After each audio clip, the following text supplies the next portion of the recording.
Hello dear students and welcome to the third part of revision series. Students, revision series में मैं आपको class 10th में जो term 2 के एग्जाम में आने वाले हैं हिस्ट्री से चैप्टर नेशनलिज्म इन इंडिया, उसको मैं कवर कर रहा हूं। इस पर मैंने ऑलरेडी 2 वीडियो बना रखा है, तो अगर आपने वो नहीं देखा है तो आप उसको देख लें। और मैं 20-20 मिनट का वीडियो बना रहा हूं ताकि आपको ज़्यादा बोरिंग भी ना लगे और आपका रिवीजन भी अच्छे से हो जाए। सो आज के इस वीडियो में हम लोग आगे के सिलेबस को कवर करेंगे। तो आज हम लोग पढ़ने वाले सबसे पहले सॉल्ट मार्च को। तो सॉल्ट मार्च में हम लोग को समझना है कि क्या क्या हुआ था। तो इसके पहले हमने नॉन कॉपरेशन मूवमेंट को देखा था, जो कि किस प्रकार से इंडिया में लागू किया गया। आइए सॉल्ट मार्च को स्टार्ट करते हैं। सॉल्ट मार्च स्टूडेंट्स 12 मार्च को स्टार्ट हुआ था और ये 6 अप्रैल तक चला था। ठीक है, 12 मार्च को स्टार्ट हुआ था और 6 अप्रैल को तक चला था। ठीक है, तो उसके पहले कुछ बातों को हम लोग देख लेते हैं। 1930 की ये बात है। उसके पहले क्या क्या हुआ था, तो 31 जनवरी को महात्मा गांधी ने एक लेटर लिखा वायसरॉय को, लॉर्ड इरविन को। ठीक है, ये मैंने लास्ट क्लास में बताया था कि वायसरॉय उस वक्त के इरविन थे। तो उन्होंने उस लेटर में कितना डिमांड्स को रखा था, 11 डिमांड्स को रखा था कि ये 11 मांगे हमारी हैं, ये हमारा डिमांड है। महात्मा गांधी ने कहा था, किसको? लॉर्ड इरविन को। और कहा था कि जिसमें से एक डिमांड था कि सॉल्ट के ऊपर टैक्स जो है उसको हटाया जाए, क्योंकि जो नमक है बहुत बेसिक नेसेसिटी है। मतलब कि हर व्यक्ति को, चाहे वो गरीब हो, चाहे वो मिडिल क्लास हो, चाहे वो अमीर हो, नमक के बिना तो किसी का खाना चलता नहीं है। तो इसमें क्या था, इसमें भी सरकार टैक्स लेता था। जो ब्रिटिश गवर्नमेंट था वो टैक्स लेता था। तो गरीब लोग टैक्स देने में नहीं सकते थे। ठीक है, वो लोग असफल थे। तो इसलिए वो महात्मा गांधी चाहते थे कि इसके टैक्स को हटा दिया जाए। और इसके अलावा भी और कई 10 डिमांड्स थे, टोटल 11 डिमांड्स को रखा था। और महात्मा गांधी ने एक अल्टीमेटम दिया था, एक डेडलाइन दिया था, एक लास्ट डेट दिया था कि अगर वो 11 मार्च तक, देखिए ये जो पॉइंट है, जो 11 मार्च है, 11 मार्च तक अगर वो इन मांगों को पूरा नहीं करते, कितने डिमांड्स को रखा गया था? 11 डिमांड्स को। और लास्ट डेट कब तक उन्होंने कहा था? 11। तो 11-11 आपको याद रहेगा। 11 मार्च तक अगर आप इन 11 मांगों को नहीं पूरा करेंगे तो 12 मार्च से, मतलब नेक्स्ट डे से, हम लोग रेवोल्यूशन, आंदोलन शुरू कर देंगे। ठीक है, तो यही कारण था कि 12 मार्च, देखिए डेट आ गया 12 मार्च। 12 मार्च को उन्होंने एक यात्रा शुरू कर दिया। यहाँ पर जो मार्च है इसमें कंफ्यूज नहीं होना है। कई लोग सोचते हैं कि ये 12 मार्च में हुआ था इसलिए इसको मार्च बोलते हैं, तो थोड़ा समझिएगा। ये मार्च का मतलब होता है चलना, जैसे कि हम लोग बोलते हैं ना मार्च पास्ट स्कूल में होता है। ठीक है, एक साथ हम लोग झुंड में चलते हैं, वो ये मार्च है। तो इसलिए इसको हिंदी में कहते हैं नमक यात्रा या दांडी यात्रा, क्योंकि वो लोग दांडी एक प्लेस है गुजरात में, वहाँ गए थे। तो नमक यात्रा, ठीक है, सॉल्ट मार्च है, ये यात्रा है। तो क्यों उन्होंने यात्रा किया, इसका क्या पर्पस था, आइए समझते हैं। तो Mahatma Gandhi letter was an ultimatum, वो एक अल्टीमेटम था कि 11 तक अगर नहीं होता है तो हम लोग एक सिविल डिसोबीडियंस कैंपेन को लॉन्च कर देंगे। ठीक है, सिविल डिसोबीडियंस कैंपेन क्या होता है? तो सिविल डिसोबीडियंस, सिविल का मतलब होता है आम आदमी, डिसोबीडियंस का मतलब होता है जो आज्ञा का पालन नहीं करता है, और कैंपेन का मतलब होता है एक मुहिम। तो आम आदमी एक मुहिम छेड़ देगा जिसमें कि वो अंग्रेजों की आज्ञा का पालन नहीं करेगा। और इसका सबसे पहला कदम क्या था? सॉल्ट मार्च था। ठीक है, अब देखते हैं आगे क्या हुआ। So Mahatma Gandhi started his famous salt march accompanied by 78 of his trusted volunteers. Numbers को याद रखिएगा ताकि आप आंसर में इनको लिख पाएं। उनके साथ 78 उनके वॉलंटियर्स थे, जो फॉलोअर्स थे, वो लोग भी साथ साथ चल रहे थे। ठीक है, और उनका टारगेट था कहाँ जाने का? गुजरात में एक प्लेस है जिसका नाम है दांडी, वहाँ वो लोग को जाना था। द मार्च, मतलब जो यात्रा थी, वॉज ओवर 240 माइल्स। कितने दूर का यात्रा था? 240 मील। और उन्होंने शुरुआत किया था गांधी जी के आश्रम से, जो कि साबरमती में था, और उनको पहुंचना था दांडी। दांडी एक कोस्टल टाउन है। जैसे कि आप गुजरात का मैप बनाते हैं तो आप देखते होंगे, तो ये कोस्टल एरिया है। कोस्टल एरिया मतलब जो समुद्र से सटा होता है। एक्सक्यूज मी, समुद्र से सटा होता है मतलब जो समुद्र का पानी बहुत खारा होता है। ठीक है, बहुत सॉल्टी होता है। तो इसके आसपास जो लैंड एरिया होता है ना, जो कोस्टल एरिया जिसको कहते हैं, वहाँ पर नमक आके जमा हो जाता है। ठीक है, तो वहाँ पर नमक को बनाना, ठीक है, काफ़ी, मतलब नमक को वहाँ से एक्सट्रैक्ट करना काफ़ी ईजी होता है। तो उसमें से एक प्लेस था दांडी, इसलिए वो लोग दांडी को गए थे। ठीक है, आगे देखते हैं। The volunteers walked for 24 days. देखिए 240 माइल्स का सफ़र था, तो वो लोग 24 डेज चले, डेली 10 माइल चलते थे, फिर रेस्ट करते थे। 24 × 10 = 240। इस तरह से उन्होंने अपना पूरा का पूरा सफ़र को कंप्लीट किया। और वो लोग 24 डेज चले, तो अगर आप काउंट कीजिएगा 12 मार्च को उन्होंने शुरू किया, तो 24 डे, तब 24 डेज इसमें ऐड कीजिएगा तो आ जाएगा अप्रैल, और अप्रैल का कौन सा दिन, 6 अप्रैल। ठीक है, तो 6 अप्रैल को फाइनली वो लोग अपने डेस्टिनेशन दांडी पहुंच जाते हैं, और वहाँ पर वो बताते हैं किस प्रकार हम लोग खुद से मैन्युफैक्चर करेंगे सॉल्ट, और हमें ज़रूरत नहीं है अंग्रेज़ों के द्वारा बनाए गए सॉल्ट को खाने की। We can manufacture our salt by our own, हम लोग अपने से अपना सॉल्ट बनाएंगे और फ्री में ले जाएंगे यहाँ से। ठीक है, तो इससे क्या हुआ, सरकार का एक तरह से विरोध हो गया, सरकार के ऊपर एक तमाचा लग गया।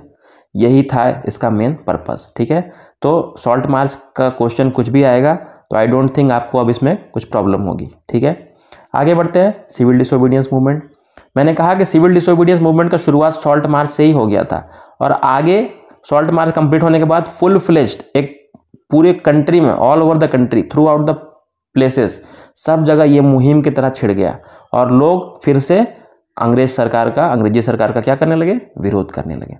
तो civil disobedience movement came into force into various parts of the country. देश के अलग अलग कोनों में ये देखने को मिलने लगा कि सब जगह सिविल डिसोबीडियंस मूवमेंट चल रहा था। सिविल डिसोबीडियंस मूवमेंट का मतलब मैंने आपको समझा दिया, क्या होता है सिविल डिसोबीडियंस।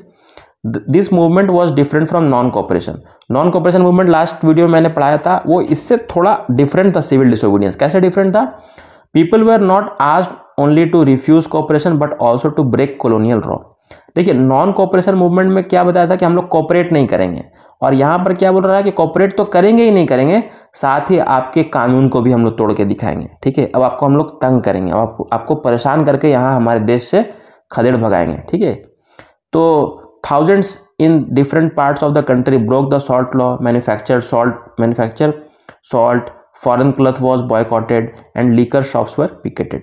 ठीक है, नमक के कानून को हमने तोड़ा, अपना खुद का नमक बनाकर दिखाया, विदेशी कपड़ों को हमने टाटा बाय बाय कहा, और लीकर शॉप जो शराब की दुकानें विदेशी लोग चलाते थे उसको भी हमने बहिष्कार कर दिया। पीजेंट्स जो किसान थे, पीजेंट्स का मतलब farmers, refuse to pay revenue and chowkidari taxes, the village officials resigned, और उन्होंने भी बोला कि टैक्स वैक्स अब हम लोग नहीं पे करेंगे। ठीक है, जो करना है कर लो। इस तरह से हम लोग विरोध करने लगे। ठीक है, जितने सारे चौकीदारी टैक्स ये सब को बंद कर दिया।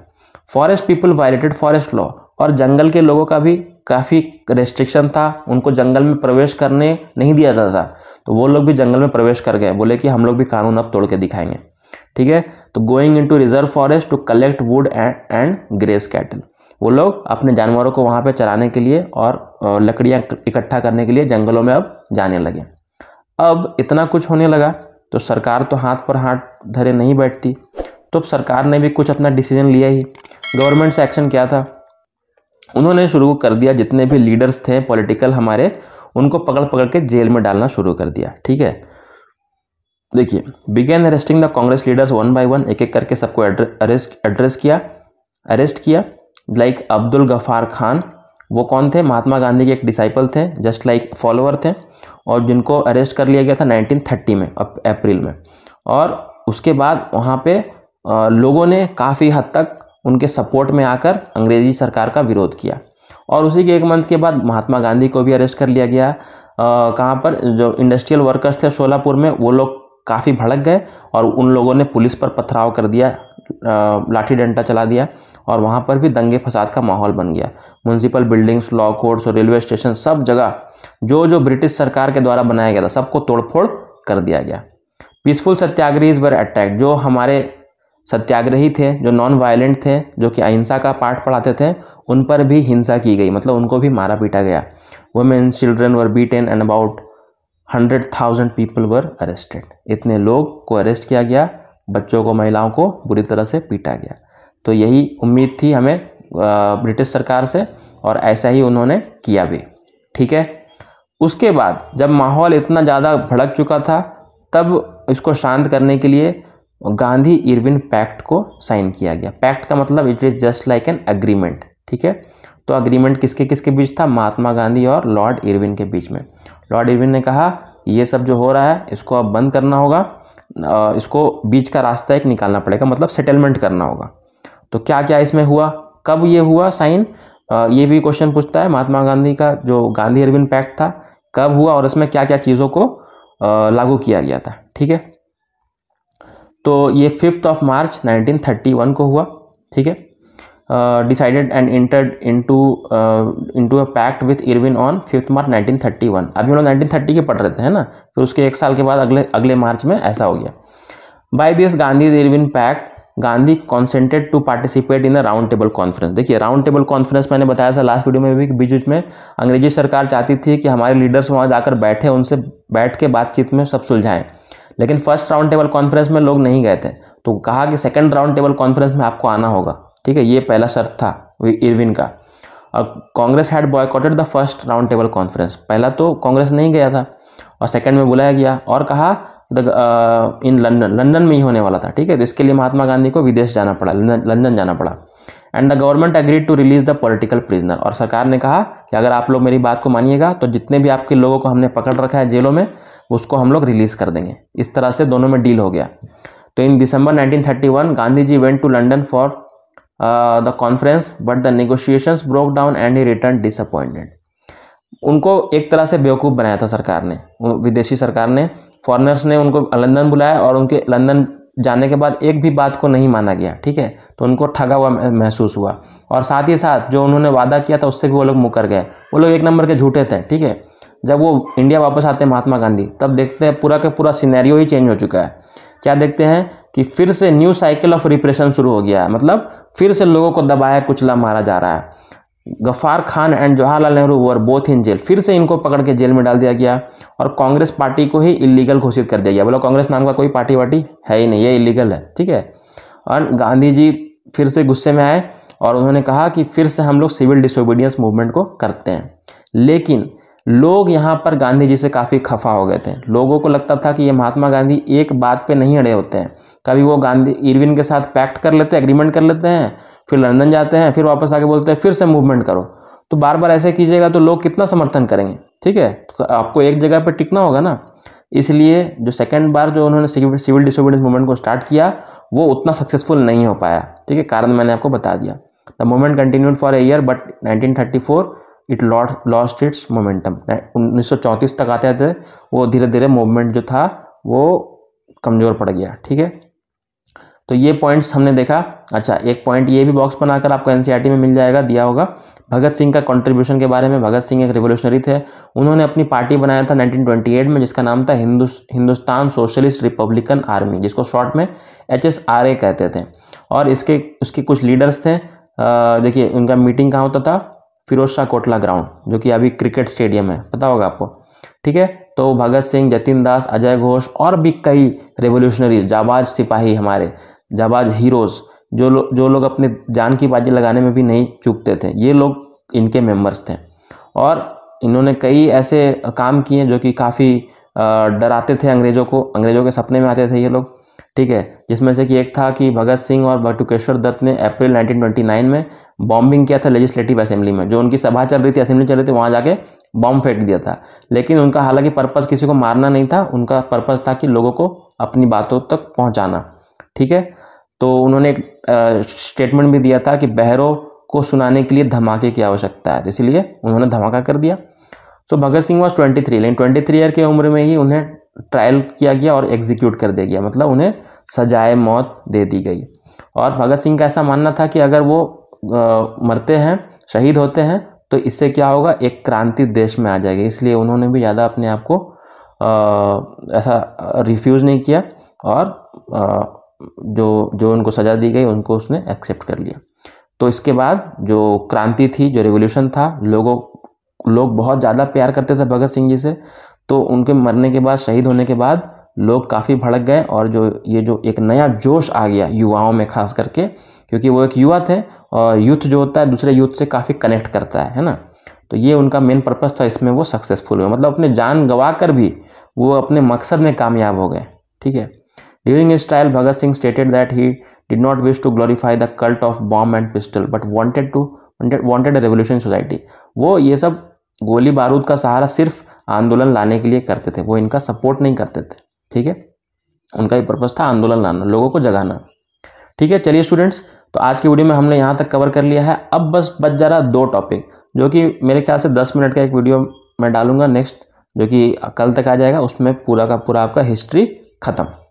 हिस्ट्री आएगा 10 मार्क्स का और जो 4th वीडियो में लाऊंगा उसमें आपका हिस्ट्री पूरा का पूरा कवर हो जाएगा। Okay, so that's all from this video, students. If you need any kind of advice, you can write in the comment box and we'll meet in the next video with a new topic. Thank you so much.